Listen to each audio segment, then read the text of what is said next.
We got a patch today that finally fixed the dot damage, but nerfed the hell out of the Eruptor. We got some updates on the PSN linking from the community managers, and a few other surprises about the community managers.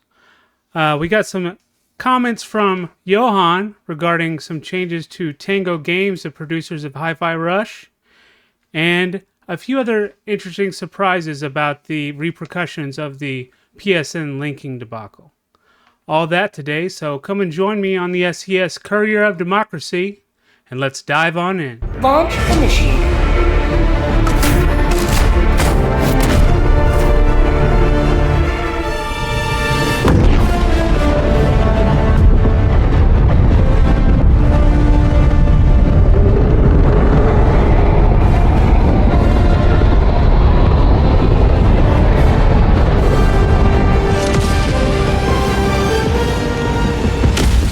Welcome everyone, thanks for joining me. My name's Raul. I'm here to go over the things that are buzzworthy in the news today regarding Helldivers 2.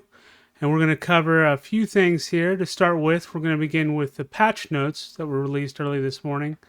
A few interesting changes, one that's quite notable. We'll just dive right into it here. Let me kick over to that page.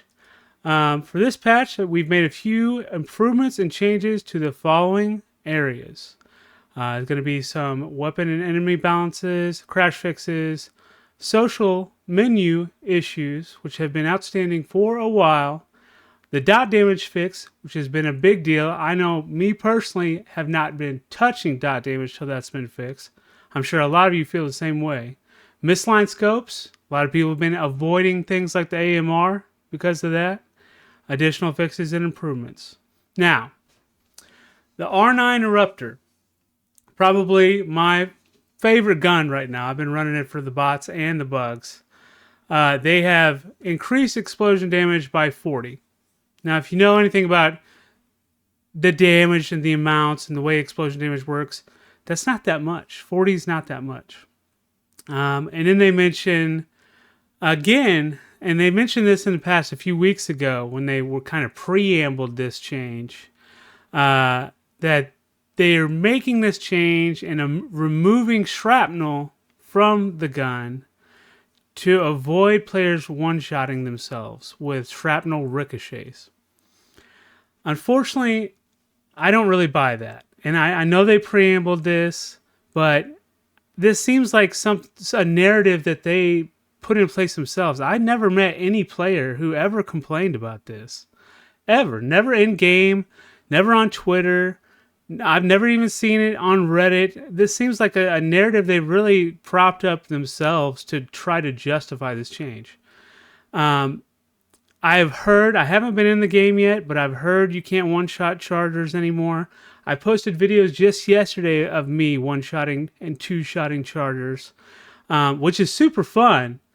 I can't say that is something that you should be able to do, but it's super cathartic, very fun to do. It's a very hyped up moment when you aim just at the right spot on the ground and can get that multiplicative ricochet with the shrapnel and one shot that charger. Great feeling. Should it be able to do that? Probably not. My issue with this is why make up this story about ricocheting, TK players ricocheting yourself to justify this change? Why not just say, hey, it shouldn't be able to one-shot chargers, guys. We're going to change that. Who cares? Why are you doing all this preamble and stuff like that? And if you do this once, fine. But I feel like this is the second time they've done this. And the other time I'm thinking of is when they made the solo changes. They said, oh, well, with the solo patrol change, we're correcting an issue where solo patrols, they're actually 1/6 what they should be. They were supposed to be 1/4, 1 out of 4. You know, they ended up being 1/6. So we're going to bring it up to what it should have been, which at the end of the day is just an 8% change. That's exactly what they said. It's only an 8% change. But when you get in there, and if you tried solo Helldives before that change, and after that change, or if you've watched solo creators before and after that change, you know there's no way that that is an 8% change. It is a completely different game. You are running from infinite reinforcement 100% of the time. And the only way you can interact with the side or with an objective terminal is if you're throwing down stun grenades or if you're throwing down stratagems and clearing enough room for you to breathe for a moment to hit that terminal so you can just do it as fast as you can and then run all the way back around and kite them around so you can do the objective again. So this, to me, is the second egregious time that Arrowhead specifically, and I know Johan hasn't really done this, but his team is doing it and saying or setting up these weird narratives to justify these changes. If you want to make a change, just say that. Me personally, change up the meta. I'll go find a new toy to play with. I'll find the new best thing that I like. I don't care. You nerf the gun I like, I'll go find a new gun I like. Doesn't bother me at all. I know it bothers some people. They hate to have their favorite toys taken away. Doesn't bother me at all. But don't lie to me. Don't tell me a story that's not true that can be disproven in 3 minutes in the game to justify this change. Just be straight up. Be sincere. Tell us why you're doing it, and let's move on. All right, next change here. Increase Shrieker's sight and hearing range. Increase Gunship hearing range. What are y'all doing out there? This is a weird change. I don't know what they're doing. This seems like a stealth nerf, but I know some stealth players, and I'm just going back to that solo change, and to reiterate on that, I know there's some solo content creators who have stopped doing solo content because of these changes that they're making. And that is so sad to me. That I really wish that weren't the case. I really wish that they would work with us on this, because to me, it is aspirational content, and especially as a content creator, it's not super convenient to find 3 random people who aren't out there with babies in the background crying or eating chips or just talking about Brett Favre surgeries and stuff on the hot mic while you're trying to make a video. Sometimes it's just more convenient to try to make a video solo. So for them to make these changes, and again, this enemy change seems to be a stealth nerf for the people who enjoy that. You're killing your content creators. You're killing your engagement. So I don't understand why they're making these changes. Next, they're going into some of the better fixes with this patch. So the damage over time effects are being fixed here, which is great. I've not even upgraded the combustion upgrade on the ship because I'm not going to touch the flamethrower, napalm strike, the different fire effects, incendiary mines. I'm not even going to mess with any of that until I know they're going to work. It's why have a 1 in 4 chance of you end up being the random host, and maybe that damage will work. The incendiary breaker as well, that was one of the weapons affected by that. The Plasma Punisher wearing a shield backpack no longer kills you. That's great. I was running that weapon the other day, and I had to avoid the shield backpack, which is a very nice run, especially against bugs. But had to avoid that because of that bug, which is unfortunate. So that's fixed. Scope speed misaligned. That's going to be great in making taking down hulks with the AMR and things like that more consistent. Stimming. Now, this has been bothering me the last few days. And I feel like there's been a change that goes even further than what this states. So this says that it's no longer going to play the successful stim sound when you stim yourself if you don't successfully stim. And I swear that it's so much easier to get staggered out of stimming than it was a few weeks ago. I feel like I'm just struggling to just jam that thing in my neck all the time now. So this is probably going to help a little bit more, at least with that perception. But I still feel like it's changed in some degree where it's harder to get a successful stim in. But that might be compounded by another outstanding issue that we'll talk about in a second. Major orders with the kill task are going to tackle this or track the score correctly now. Previously, it did not count. It was counting quadruple the amount. I read this initially wrong this morning. I thought it was talking about the eradicate missions, and I thought that it was giving us too many kill counts on the eradicates, and it was a nerf to that, and we were going to have to kill 4 times as much. It's not. It's just for the major order mission tallies and the amount of kills racked up on that. So not anything too impactful at all here. Helldivers can no longer land on tall rocks in several different missions. There was, I guess, an issue with the reinforced stratagems as well. Let's see. There's several crashes occurring. Now, social menu fixes. They did fix a lot of things with the social menus, like friend ads and things like that. Not everything. So if we're having trouble with that stuff, I would say, try it out. See if the problems that you're having are fixed. They might not be. It seems like there's still about half of them that are still outstanding, but I think a lot of the major ones were fixed here. Let's see. And then some of the outstanding issues, a few of these new ones I didn't know about or I've experienced and didn't know they were issues. Some players, even though they fix a lot of the social issues, you'll notice here right at the top, some players can't send, accept, or decline friend requests at all. And that's new. Block players may not be blocked. That's also new and major. Both of those seem like quite a big deal to be introduced. Reinforcement may not be available to some players if you're like joining at a weird time, I guess. This is one I've been experiencing a lot, and I didn't realize it was a bug. I just thought I had like input lag or I was lagging out, but Helldiver may be unable to stand up from crouching when surrounded by enemies. And I've been getting that a lot, especially against bugs when you get surrounded by hunters, brood commanders, and stuff. You just gotta accept death. Sometimes I'll just try to take a bunch out by throwing an impact grenade or shooting the Eruptor down at the ground, something like that. But I've experienced that one quite often recently. A few crashes, metal acquisitions. The rest of these are all things that have been on this list for a while. We all know it's happening. So nothing too new there. So we'll just move on to the next thing here. Overall, that patch was mainly a nerf to the Eruptor and a fix to the dot damage so we can actually use it. But that Eruptor nerf, I hear, is painful. And I love that gun. It did need a nerf, don't get me wrong. It needed a nerf.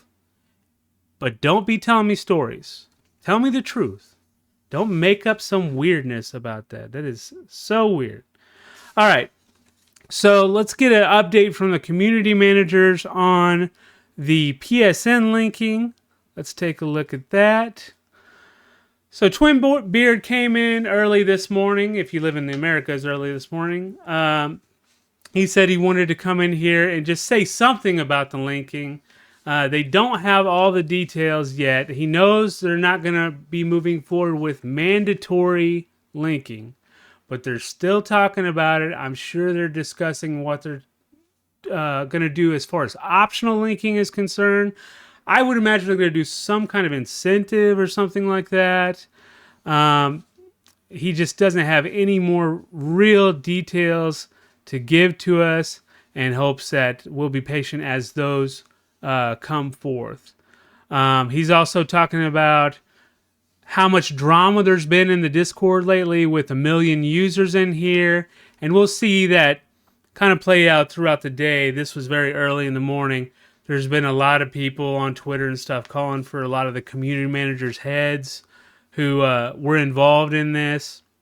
So quite a bit of tension still between the players and the community managers and the Discord moderators, things like that going on.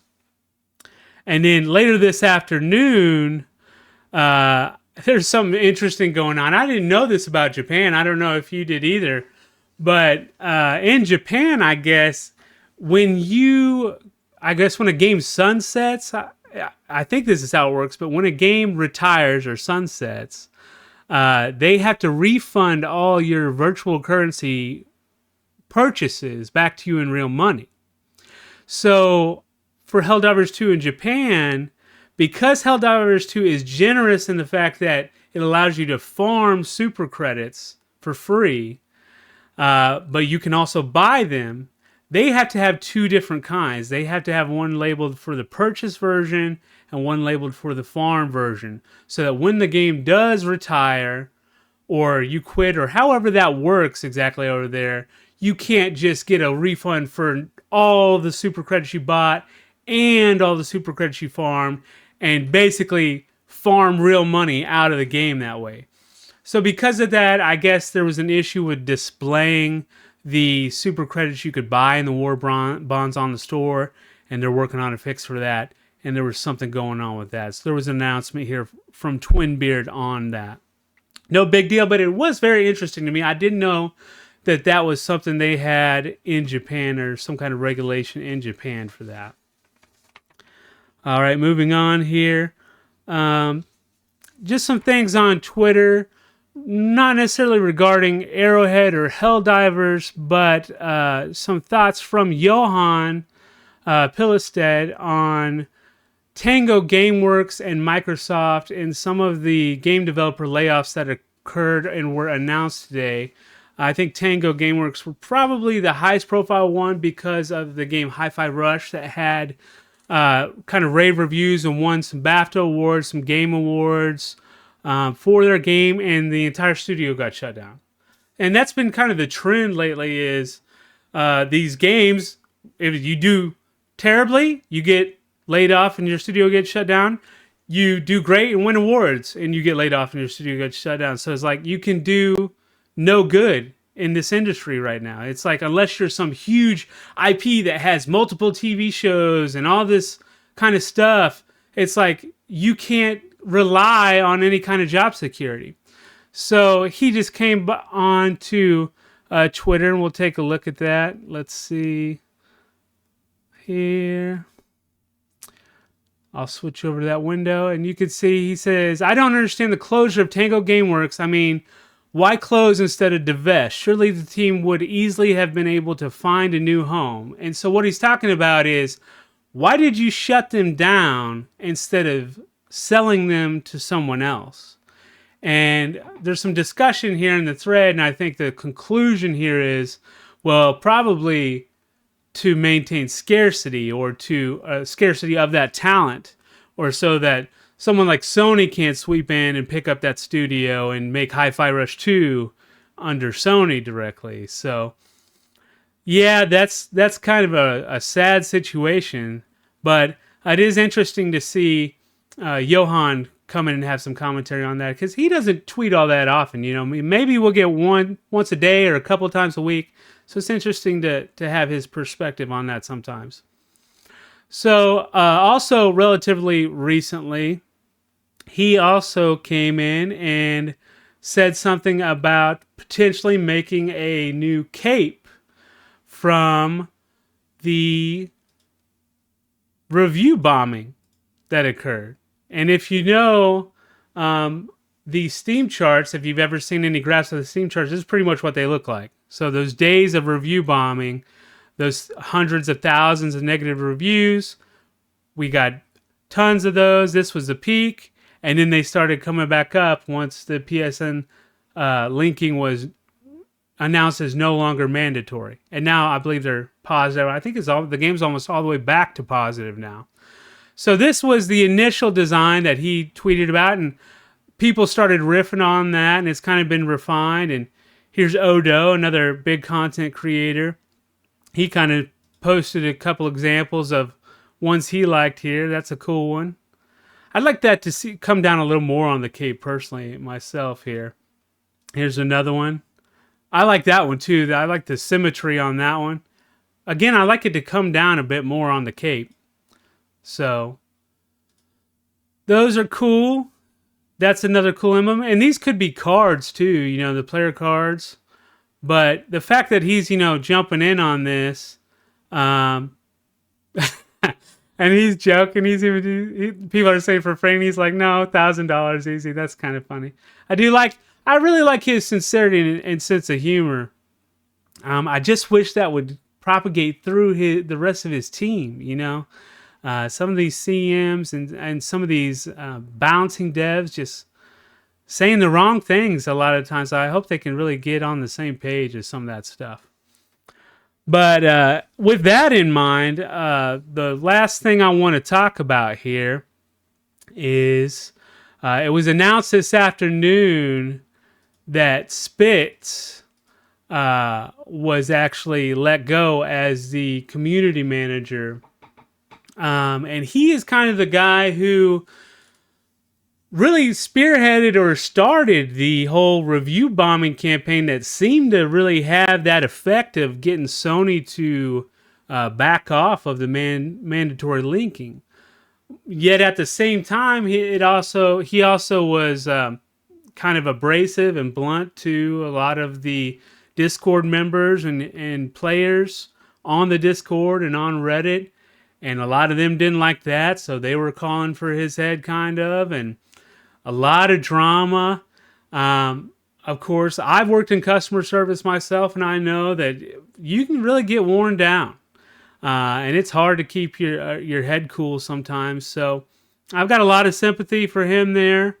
The other thing, too, is these type of jobs, they come with a lot of accountability, a lot of liability, and I got to say, probably not a whole lot of pay. They're probably one of the lower paid ends in the gaming industry is the community managers, the social media managers, the customer service people.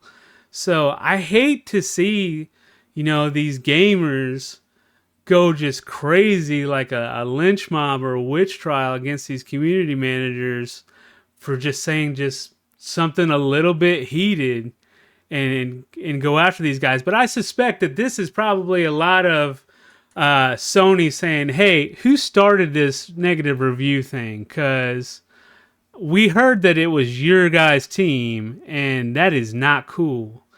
And we need to, have a bit of blood on the docket for this. So I would not be surprised if Sony was calling for some kind of sacrificial lamb in this ordeal, and Spitz ended up on the chopping block for that. So I'm going to guess that's what's happened. Whether we'll hear from Spitz ever again, I don't know, or if he'll just fade into obscurity. I'm going to bet it's going to be probably kind of hard to get another CM job in the industry after that kind of drama. But I guess we'll find out soon. I'm sure there's going to be some people keeping tabs on him. So we will see. But that's the news as far as Helldivers 2 concerned today. Those were the buzzworthy items. I'd like to do this pretty often. I'm not sure what kind of frequency I want to commit to yet, but I'm going to leave this as the first episode. If you guys liked it, please like and subscribe. And I hope to see you again soon. Have a good one.